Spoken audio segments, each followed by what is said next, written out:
Good evening. This is Magic the Newsening, your home for fair, balanced, and counterbalanced reporting and your #1 source for Magic news. I'm Reuben Bresler, and these are our top 8 stories. The Players' Championship in Seattle, Washington was the biggest story of the last 2 weeks, pitting 16 of the planet's best Magic players against each other in Cube, among other formats, to decide the champion of the world, which is like deciding the winner of the presidential election by Double Dare Physical Challenge. Grand Prix Grand Master Yuya Watanabe emerged victorious in the Players' Championship to become the Player of the Year.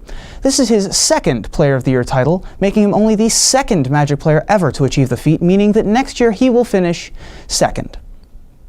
He defeated extraneous syllable aficionado Shouta Yasuoka in the finals, who put up an 11-1 record in the Swiss portion, dominating the first 2 days of competition, but in the end, he came up just short of the big prize. That's Shouta Yasuoka, Magic's Wile E. Coyote. Yuya's victory and Shouta's run were good, but to me the most impressive feat of the weekend was turned in by David Ochoa's mustache. He looked quite interesting.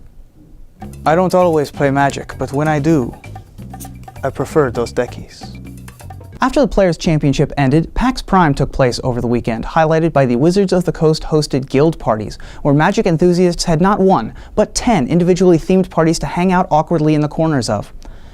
The StarCityGames.com Standard Open in Denver was won by Gavany Townsman Michael Lee's Green-White Aggro deck. Quick tip though, if you want to learn more about it, don't make my mistake and try looking it up on michaelleemagic.com. That's something else. Second breakfast enthusiast Joe Lawsett won the Legacy Open in Denver with Blue-White Control, featuring such singletons as Portent, Moat, Cunning Wish, and whatever else he could find in his Legacy trade binder. The StarCityGames.com Standard Open in Minneapolis was taken down by shooting star Stephen Hink, who took Black-Red Zombies to the top, which just goes to show, when you're dealing with zombies, don't hink, or they'll get you. Sharp-dressed man Kyle Olson won the Legacy portion in Minneapolis with Green-White-Black Midrange, better known as Junk. And yes, he keeps that deck in his trunk. The inaugural StarCityGames.com Classic Series in Knoxville was won by another Green-White Aggro deck, piloted by David Raxka, making it 2 weeks in a row for Ranker, which is better than it fared against Luke Skywalker. DragonCon took place in Atlanta last weekend, bringing Magic players together with all manner of fantasy enthusiasts for the 24th year in a row.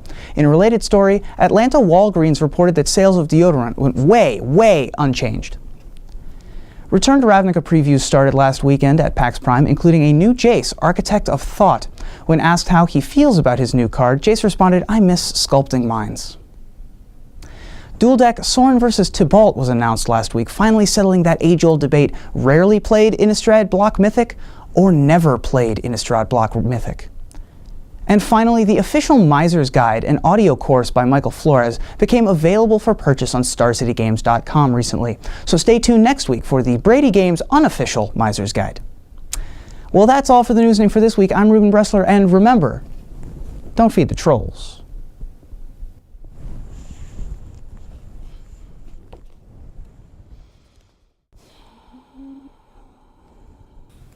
To purchase the audiobook of the bestseller, 50 Shades of Grey, as read by the Newsening's Reuben Bresler, visit StarCityGames.com. 50 Shades of Grey. Once you go black, you start splashing for white.